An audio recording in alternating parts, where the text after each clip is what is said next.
Oke, halo semuanya. Hari ini kita akan coba untuk saya akan coba untuk buat materi mengenai simulasi bisnis kita. Kurang lebih saya akan punya 5 pertemuan atau 5 materi yang akan saya bagikan. Materi pertama ini mungkin saya sebelum masuk ke sesi lebih lanjutnya mengenai simulasi bisnis atau mengenai tahapan-tahapan yang kita pelajari dalam mata kuliah ini, kita akan bahas terlebih dahulu mata kuliah berikut. Jadi simulasi bisnis adalah salah satu mata kuliah yang saya pikir cukup penting di prodi manajemen, di mana di sini kita belajar untuk melakukan sebuah studi kelayakan bisnis. Nah, apa sih yang dimaksud dengan studi kelayakan bisnis? Di sini kita mencoba menilai apakah sebuah project dalam hal ini project tersebut bisa berubah apapun, entah itu pembuatan pabrik, membuat produk baru atau apapun itu, apakah hal baru tersebut layak atau tidak, kayak gitu. Hal ini penting karena kadang-kadang kita kan tidak mengetahui ya apakah kemudian hal yang kita kerjakan itu baik atau tidak. Tapi dengan melakukan studi kelayakan bisnis terlebih dahulu atau melakukan sebuah simulasi terkait bisnis tersebut, kita jadi bisa melihat oh potensinya seperti apa sih dari bisnis tersebut. Nah, mengapa kemudian bisnis ini penting? Dalam banyak kesempatan mungkin banyak teman-teman di sini yang punya minat menjadi pengusaha ya.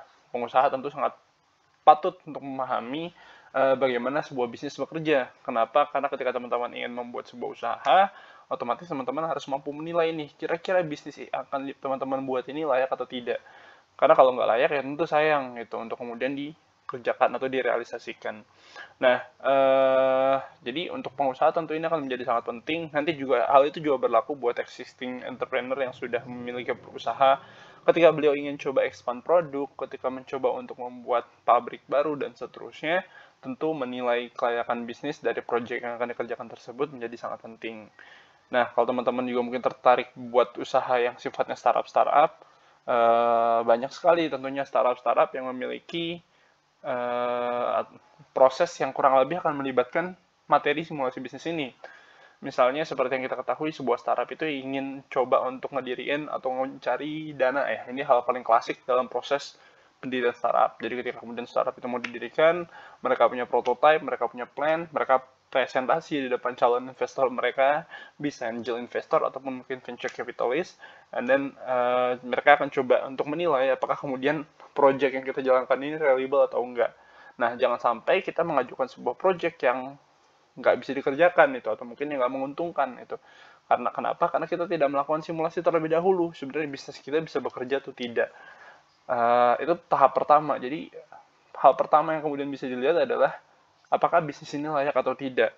Lalu yang kedua adalah investor juga akan melihat berapa dana yang mereka butuhkan berbanding sama uh, rencana keuntungan yang didapatkan gitu.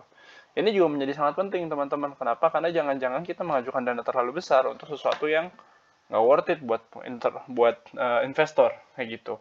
Jadi dengan melakukan simulasi bisnis kita jadi bisa tahu nih dengan cost of fund sekian kita bisa mendapatkan atau bisa mengembalikan keuntungan sebesar berapa. Seperti itu. Nah, bagaimana kalau saya nggak pengen jadi pengusaha? Apakah mata kuliah ini masih menjadi penting? Tentu masih sangat penting. Seperti yang kita ketahui dalam semua aspek bisnis, banyak sekali hal-hal yang melibatkan visibility study atau studi kelayakan bisnis ini sendiri gitu. Nah, sebagai contoh di BUMN itu ada peraturan dalam undang-undang yang mengatur bahwa setiap BUMN ketika dia ingin melakukan ekspansi, either buat pabrik baru, buat produk baru atau apapun, mereka harus melakukan studi kelayakan bisnisnya terlebih dahulu yang dilakukan oleh pihak ketiga. Tentu ini akan membuat kesempatan teman-teman yang ingin menjadi konsultan, yang ingin menjadi analis, untuk kemudian bisa mengerjakan hal-hal seperti berikut. Jadi bisa bantu BUMN, bisa bantu ini dan seterusnya. Dan nilai projectnya juga nggak kecil lah ya. Jadi this is source of money also buat teman-teman yang mungkin pekerjaannya mungkin lebih ke konsultan. Nah, bagaimana kalau saya kerja di dalam perusahaan atau dalam lini apapun gitu.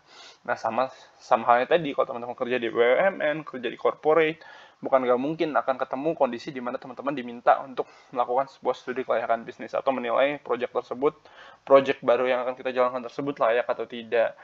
Ini sering sekali saya temukan banyak alumni-alumni kakak kelas kalian yang mungkin setelah lulus atau nanya, masih ada bukunya simulasi bisnis nggak? Masih ada materinya simulasi bisnis nggak? Masih ada kontak dosen simulasi bisnis nggak? Kenapa? Karena mata kuliah ini akan sangat terpakai dalam dunia kerja teman-teman. Seperti itu. Ini adalah salah satu video dari Shark Tank, sebuah pitching atau pitching event untuk para calon startup lah ya, di depan para angel investor. Mungkin teman-teman bisa lihat sendiri atau mungkin beberapa udah nonton. Videonya nanti bisa diklik dari materi yang saya bagikan, seperti itu. Nah, selanjutnya, studi kelayakan bisnis intinya adalah kita ingin melihat seberapa banyak kemungkinan penjualan kita itu bisa dihasilkan. But the problem is, apa yang kita bandingkan penjualan ini atau keuntungan ini dengan apa? Tentunya dengan sebuah investasi yang kita dirikan di awal atau initial investment. Jadi ini klasik sekali, namanya juga kita pengen ekspansi, kita pengen investasi, pasti ada sebuah uang yang dikeluarkan di awal untuk kemudian mendapatkan keuntungan di akhir. Pertanyaannya, apakah keuntungan ini menghasilkan sesuatu yang lebih baik dibandingkan apa yang kita investasikan? That's the big question-nya, ya kan? Nah, di part pertama ini, kita akan belajar mengenai initial investment-nya dulu, dan beberapa hal mengenai manajemen project dari investment tersebut.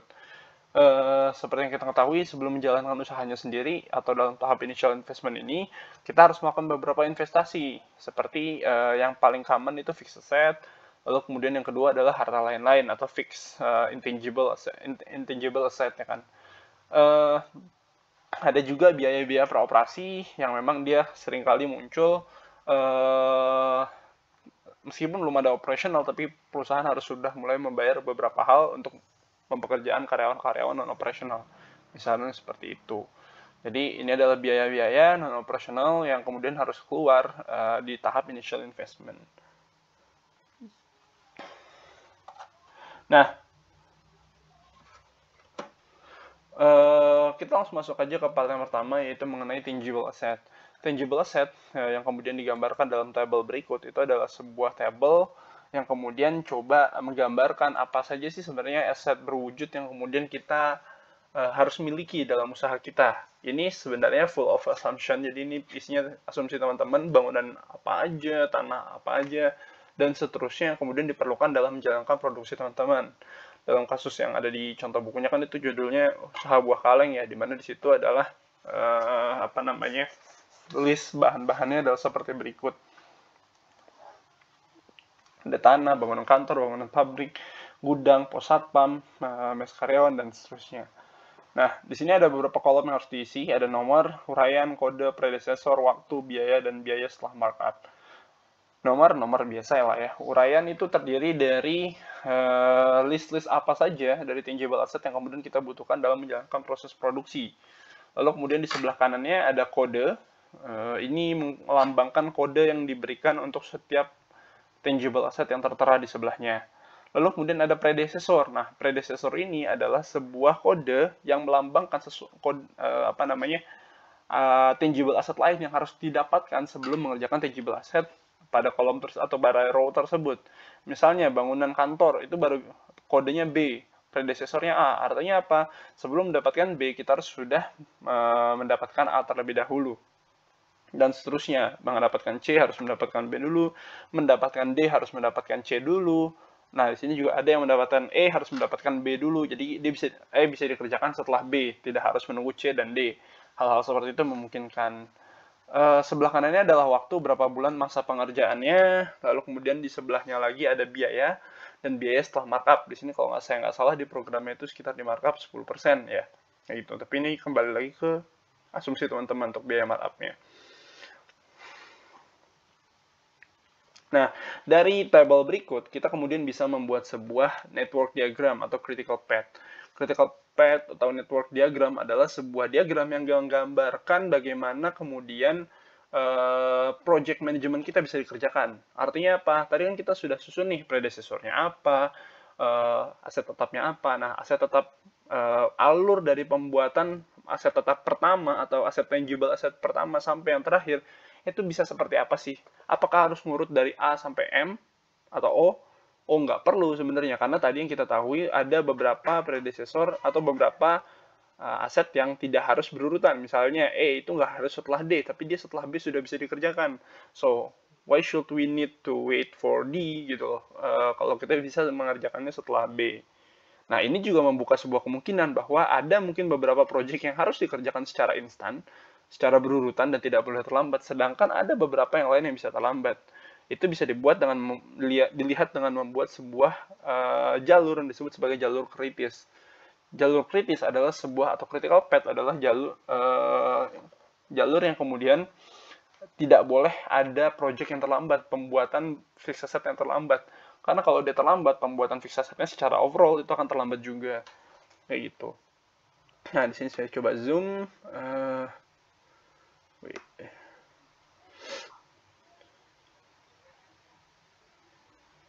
Dynamic tool. Sorry, it's not working with this.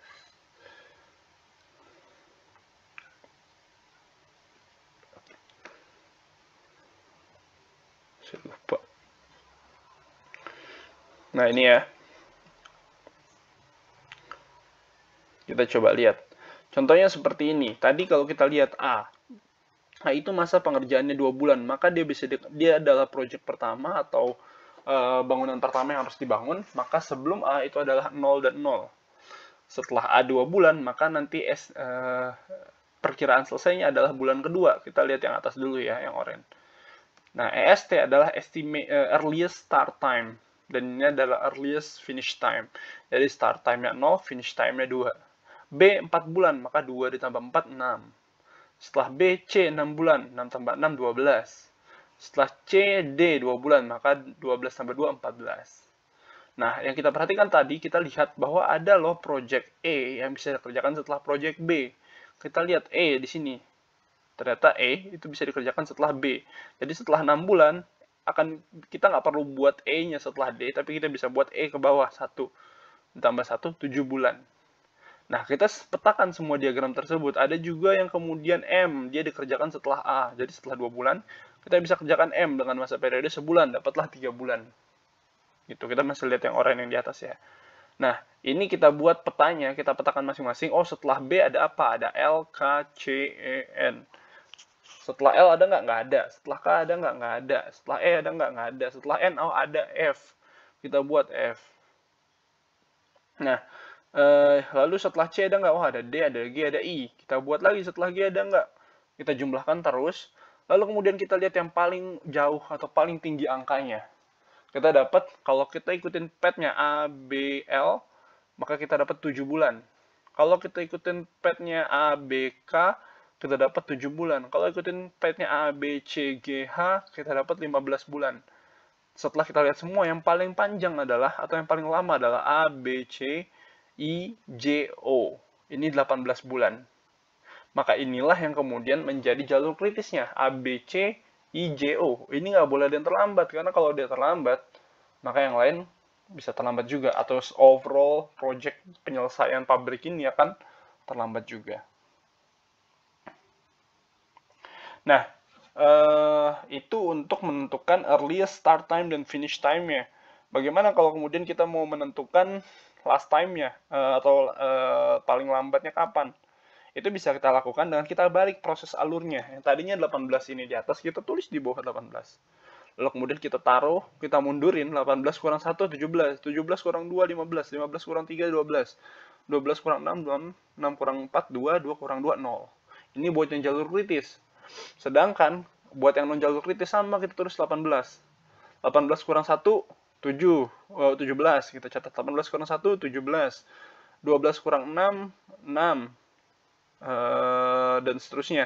Lalu kemudian kita cari angka yang paling kecil di sini, 6. Nah, selisih antara 6 di project setelah B sampai kemudian ke selesainya project K, 18. Ini adalah float time. Kita bisa gunakan ini, kita bisa undur-undur pekerjaan ini. Yang penting dia selesai di 18 dengan masa periode 1. Maka dia bisa mulai di 17 sebenarnya ya kan. Kita tahu dia bisa mulai di 17.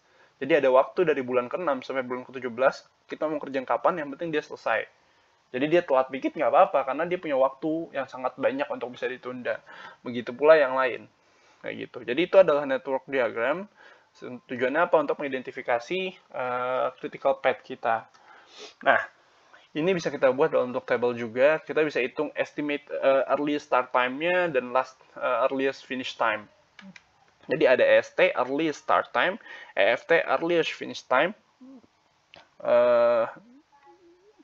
LFT, lastest finish time, LST, lastest start time. Nah, jalur kritis adalah kalau LST dikurangin EST-nya itu sama dengan 0 atau LFT dikurangin EFT-nya sama dengan 0. Artinya start time dan finish time-nya, start time dan sesama start time itu 0, last time, finish time sama finish time-nya kalau dikurangin 0. Intinya atas bawahnya nih kalau dikurangin sama dengan 0. Kita bisa lihat ternyata A itu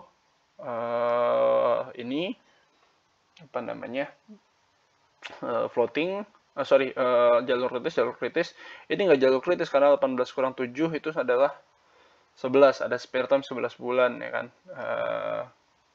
Finish time-nya bisa bulan ke-7, bisa bulan ke-18 kayak gitu. Dan start time-nya juga gitu, 17 sama 6 ya kan. Jadi kayak selisihnya 11 bulan. Jadi bisa seperti itu. Nah, ini bisa dikerjakan dengan program. Yang kita isi terlebih dahulu adalah si EST sama LFT-nya. Lalu kemudian nanti EFT-nya bisa kita hitung dengan cara EST ditambah waktu, LST-nya bisa dihitung dengan LFT dikurangin waktu. Nah, gitu. Jadi EST-nya kita masukin, LFT-nya kita masukin. Kayak gitu. Nanti di sini kita bisa pakai program if. Kalau kemudian LST min LFT EST sama dengan 0, maka di jalur kritis. LFT dikurangin EFT sama dengan 0, maka di jalur kritis. Nanti kegiatannya ditulis di sini sama. Kalau nggak ada, maka dia pakai tanda kutip biar angkanya di sini kosong ya kan. Mungkin teman-teman sudah mengerjakannya di program juga. Nah, dari program yang tadi kita bisa buat sesuatu yang namanya Gantt chart. Gantt chart adalah sebuah chart yang menggambarkan bagaimana kemudian kita memanage project kita. Memanage itu bagaimana maksudnya? Memanage maksudnya adalah kita bisa mengatur nih program-program yang tadi atau bangunan-bangunan yang tadi nggak urgent harus dibangun, itu apakah kemudian perlu dijalankan sekarang juga atau kita tunda. Kenapa kita tunda? Ya mungkin kan ada duit yang belum keluar ya kan. Uang proyeknya baru keluar sekian, diperkirakan baru keluar nanti tanggal berapa dan seterusnya. Maka kita bisa float, kita bisa undur sedikit gitu. Misalnya di sini kita undur 75%. Kalau tadi ada masa periode 10 bulan atau 12 bulan untuk floating time-nya antara mulai paling cepat dan juga selesai paling lambatnya ada sekitar 12 bulan, kita bisa menggunakan, misalnya kita pakai float 75%, maka kita akan kerjakan di 3 bulan terakhir. Kenapa? Karena dari 100%, dari 12 bulan, kita kerjakan di 75%, yaitu di bulan ke-9. Kayak gitu. Karena kita menunggu uangnya keluar. Untuk yang jalur kritis, dia nggak akan bekerja. Kenapa? Karena nggak bisa diundur. Misalnya tanah, itu dia akan tetap 02. Gitu. Bangunan kantor tetap 24, 26. Yang tadi kita bisa lihat floatnya itu, di mes karyawan itu udah pasti bisa, dan lain-lain ya, saya agak lupa juga, tapi kurang lebih seperti itu. Nanti mungkin kita buat sisinya sendiri. Semakin gede floatnya, maka akan semakin bergeser chart-chart kita ke kanan, kecuali dia yang jalur kritis, dia akan tetap nih A, B, C ini tetap. Tapi yang kayak pos satpam, kalau floatnya kecil mungkin di sebelah sini, kalau gede mungkin agak ke kanan. Karena yang penting banyak proyek yang akan dikerjakan agak ke belakang buat yang floating itu.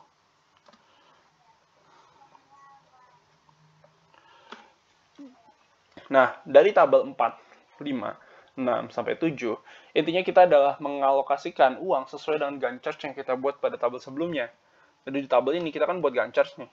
Nah, sekarang gimana cara mengalokasikan uang dari investasi kita terhadap pembangunan ini gitu. Nah, sebenarnya di tahap 4, 5, 6, 7 semuanya itu adalah tabel teknis. Kalau buat saya, di tahap 4 tuh kita coba susun Gantt chart yang tadi. Gantt chart kan bentuknya grafik ya kan. Kita buat dengan angka 0 gitu. Dengan sebuah notasi kita gunakan angka 0 untuk mengkodekan bahwa di situ ada pengerjaan dari proyek tanah. 0 di mana di proyek mana dan seterusnya. Kayak gitu. Tabel 5 kita merubah angka 0 ya dengan menggunakan urutan angka. Dia menggunakan fungsi if and and. Jadi kalau dia ada sama dengan 0, maka kita akan tulis angka 1. If ada 0 lagi dan sebelahnya ada, maka nanti angka 0, angka tadi ditambah sama 1 lagi dan seterusnya. Jadi mekanisme kerjanya kurang lebih seperti itu.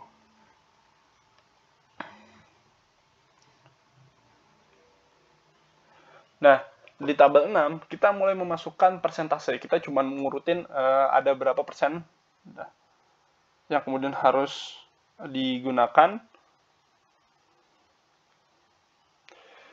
untuk misalnya tanah 2 bulan, bulan pertama 60%, bulan kedua 40%. Nah, ini kita isi sendiri, tapi ngisinya tuh kayak nggak usah diikutin Gantt chart-nya, cuman kayak ngisi dari yang bulan pertama, bulan kedua, dan seterusnya. Gitu ya. Nanti saya akan coba buat versi Excel-nya sendiri, karena di sini saya pakai Windows Recording, di mana dia cuma bisa buka satu apps. Kalau saya buka Excel, dia nggak akan tampil. Jadi sekalian aja nanti saya buat satu Excel sendiri, satu video tentang Excel-nya sendiri. Di tabel yang ketujuh, kita memasukkan asumsi di tabel ke-6 ke dalam Gantt chart. Dari yang tabel 6 tadi ngurutnya itu acak, atau ngurutnya tuh 1, 2, 1, 2, 1, 2. Sekarang dimasukin urutannya ke Gantt chart. Nah, ini akan membantu di tabel 8, sehingga kemudian nanti persentasenya dikali sama jumlah uang yang dibutuhkan, itu akan masuk sesuai urutan Gantt chart yang sudah kita buat sebelumnya. Kayak gitu. Ini akan sangat canggih, kenapa? Karena kalau Gantt chart-nya diubah, ini juga berubah urutannya. Kayak gitu. Di tahap ke-8 ini juga kita masukkan pinjaman, financing, sumber financingnya, entah itu dari pinjaman, modal sendiri, dan seterusnya ya.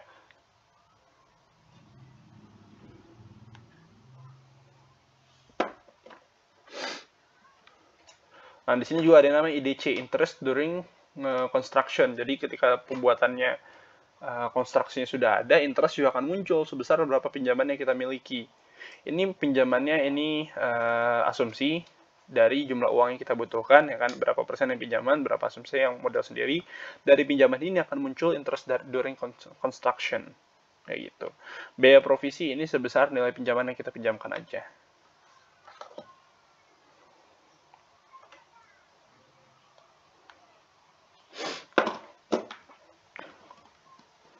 Nah, di tabel 9 ini adalah investasi operational activities. Yang tadi saya bilang ini adalah biaya praoperasi, silahkan dilihat juga ini tinggal asumsinya berapa, nanti tinggal dipakai fungsi sama dengan sebelahnya ya. Nanti kita bisa didetek sampai ke sana, ada kolom total di akhir. Terakhir ini biaya intangible asset. Ini tinggal simple, kita masukkan sendiri umur ekonomisnya berapa sesuai asumsi yang kita butuhkan dalam menjalankan produk kita. Nah, di akhir sesi pertama ini saya juga merekomendasikan teman-teman untuk belajar mengenai investasi ya. Karena yang tadi saya bilang, mungkin banyak juga yang berargumen, sekarang kan udah nggak zamannya fixed asset, kok fixed asset banyak kayak gitu. Kan eranya digital. Come on, digital juga means tangible asset, kalau yang saya pahami. Artinya apa? Ya kalau kita mau buat software, kita kan pasti butuh build softwarenya, kita butuh server, kita butuh segala macam yang bentuknya memang digital, tapi sebenarnya berwujud. Kayak gitu. Nah, yang menarik lagi, banyak juga usaha-usaha yang sifatnya mungkin tidak harus ke teknologi gitu, tapi juga kind of new things lah. Misalnya apa? Ya bioteknologi. Ini adalah salah satu video, buku yang menurut saya menarik banget, saya baca sampai selesai juga, tentang Secrets and Lies in Silicon Valley Startup. Ini bisa jadi bahan bacaan teman-teman juga untuk melihat setriknya apa sebenarnya investasi dalam apa namanya, dunia startup gitu. Dan penting sekali kembali ke fundamental bahwa sebuah usaha itu harus bisa dinilai prospeknya dengan menggunakan studi-studi yang mungkin relevan seperti halnya di studi kelayakan bisnis ini. Mungkin itu untuk video pertama saya, nanti kita akan buat lebih lanjut. Terima kasih teman-teman atas perhatiannya, kita akan ketemu lagi di video berikutnya. Thank you.